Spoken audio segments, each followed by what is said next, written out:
Fala galera, tudo bem com vocês? Nessa segunda-feira, o FROD, coach do MBR, deu uma entrevista para o jornalista Pedro Romero. E nessa entrevista não podia ser diferente, ele falou bastante sobre o Aspas, inclusive respondendo os gringos do PLATCHAT que chamaram o Aspas de BAITER, e também explicou a montagem do elenco do MBR. E separamos esse trecho aqui para conferirmos. Então já deixa seu like nesse vídeo, mas antes, como você deve saber, o Natal tá chegando. E que tal o seu presente de Natal ser a chance de você e seu duo deixarem de ser pinões e estancar essa hemorragia que tá acontecendo no histórico de vocês?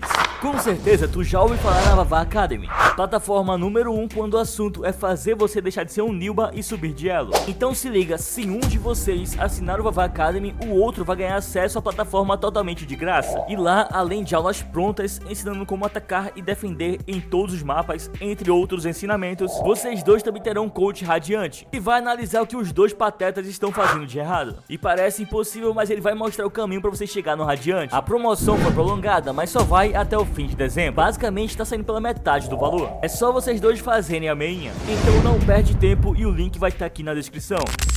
I think it's fair to say that, you know, with Aspas joining the team, you guys had to literally go from plan A or plan B to like literally plan D or plan E. Basically, you just had to rework everything, you know, right then and there, right?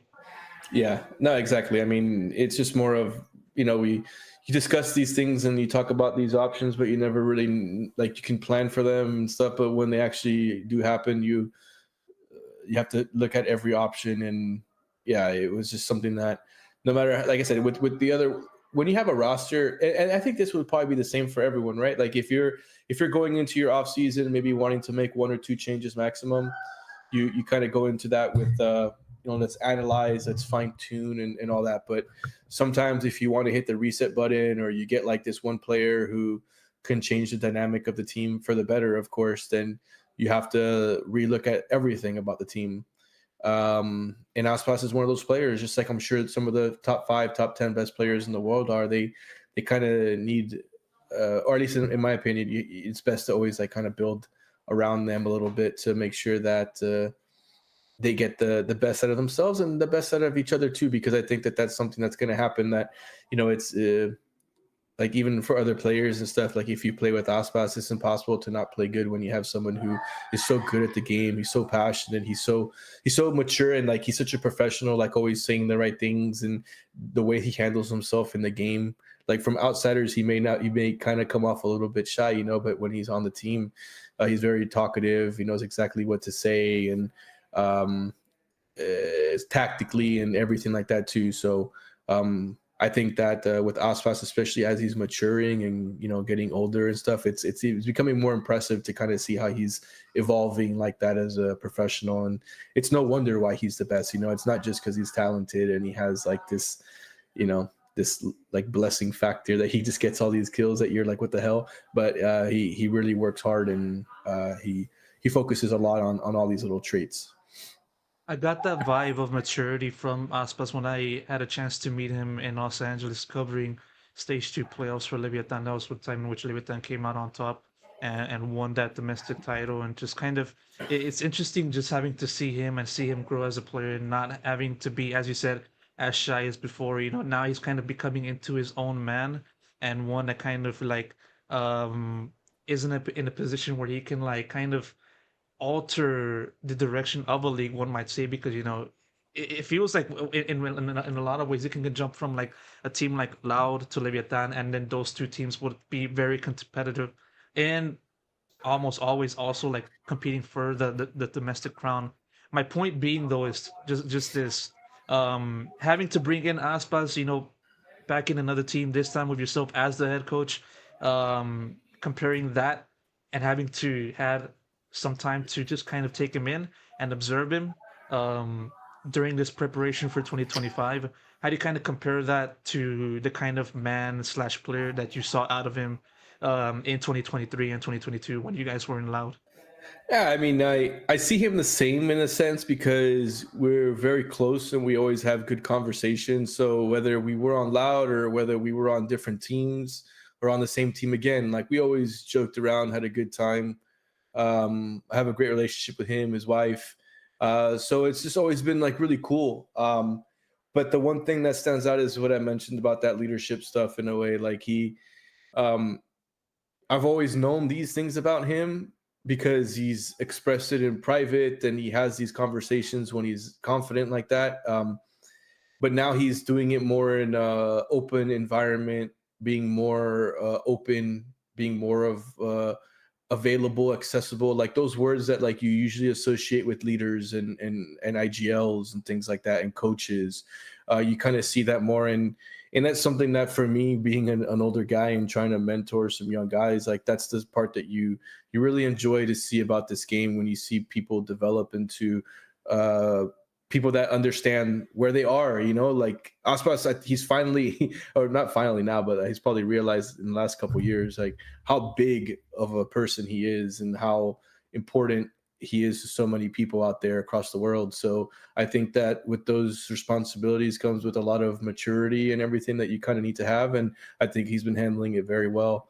So that's also really nice to see. And he does it from an outsider's, like from a spectator's point of view. You can kind of start seeing that a little bit more, but then just being a part of him on a day-to-day basis, you kind of see it like tenfold, you know. And it's just nice to see, because it's like, yeah, it's not fake or anything like that. It's like he really is actually like growing into that kind of person, that leader and everything. And it's just great to see from a guy who's super talented, you know, working on some of the things that, you know, he knows that he needs to improve on everything. It's just really nice, you know.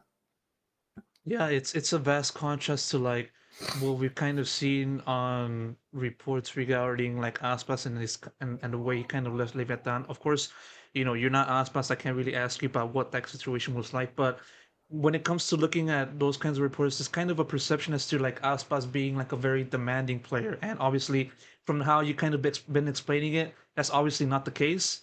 But when you kind of look at that situation and you kind of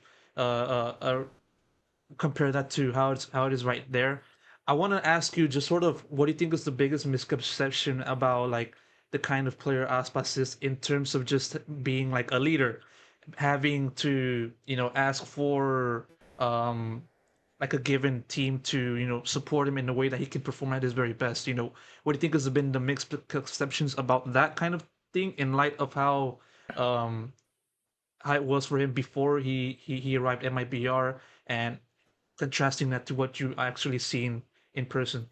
Yeah, I mean, you know, I don't really follow the rumors like that too much. Obviously, I keep an eye on. It's hard not to see some of the things that people say, like some of the guys on PLATCHAT saying he's a baiter. It's like he's not really a baiter. He's just playing really smart, and he doesn't want to go in when like abilities aren't ready, and you know he's not gonna take a fight that's not in his favor and stuff. So I think there's a little part of that, but I mean, like I'll tell you right now, he'll never play Cypher for me. You know what I'm saying? Like that's a joke. So it's one of those things. Yeah, what people want to, like, the rumors that are out there about him, I will just say like are completely untrue and or never been part of what my experience has been like. And I'm a coach, so I'm on the ground floor. I deal with him on a day-to-day basis. I hang out with him more, than like his family.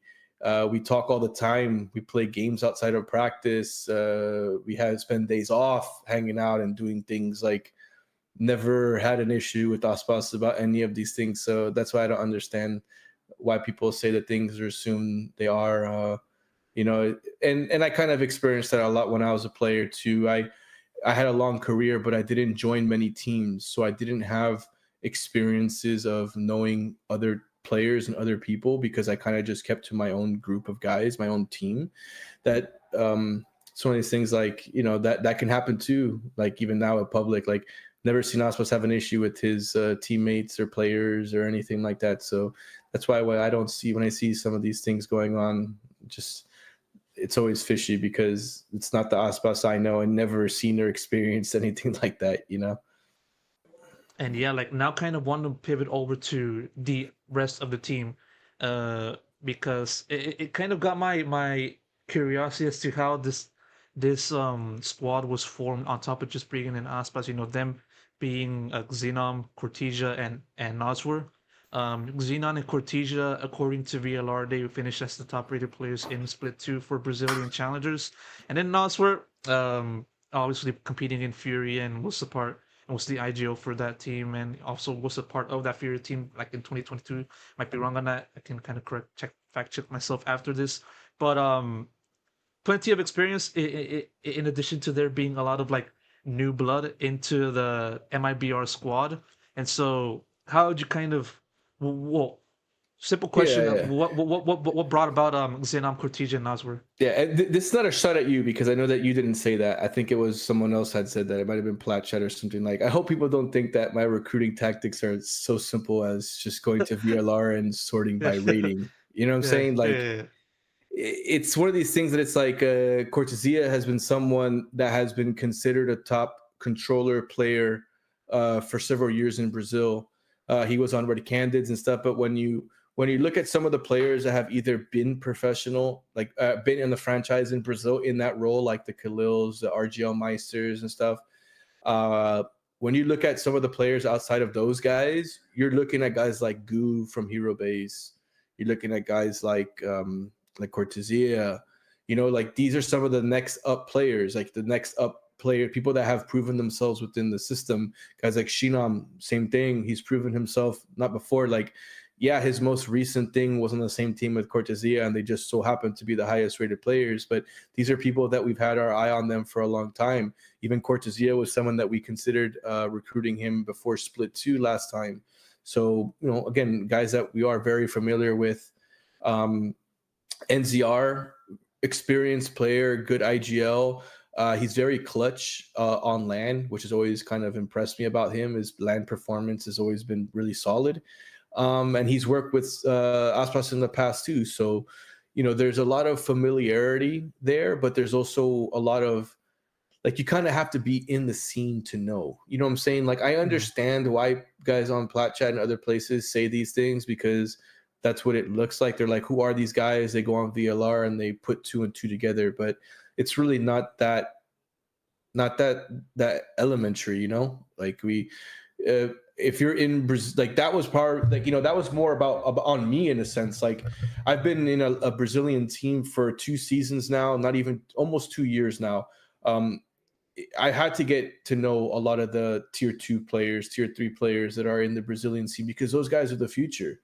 Especially if I want to have a chance to be a coach here, I have to look for the next best talent, the next Aspas, this and that. It's like we have our eyes on all these guys. So I think that, you know, like I said, from an outsider's perspective, I understand, but there was also plenty of other names that may not have shown up, or that people that would have surprised others. And then Cortezia, like, and Shinon played the same role, but Cortezia had already played some Sentinel and Flex in the past, and he had already, even before we had considered him this year, he had already gone into this off season after, I think, Red Candids didn't qualify to VCB like 3, 4, 5 months ago, that he had wanted to expand himself to a Sentinel player as well. So that thing, you know, it just so happened that he was trying to add that to his repertoire as far as other roles that he understands how to play. So it kind of just worked out. But yeah, there was plenty of other players that we were interested in. And yeah, I guess it's kind of coincidence how they were the highest 2 rated players, but that's not how we went about it, you know?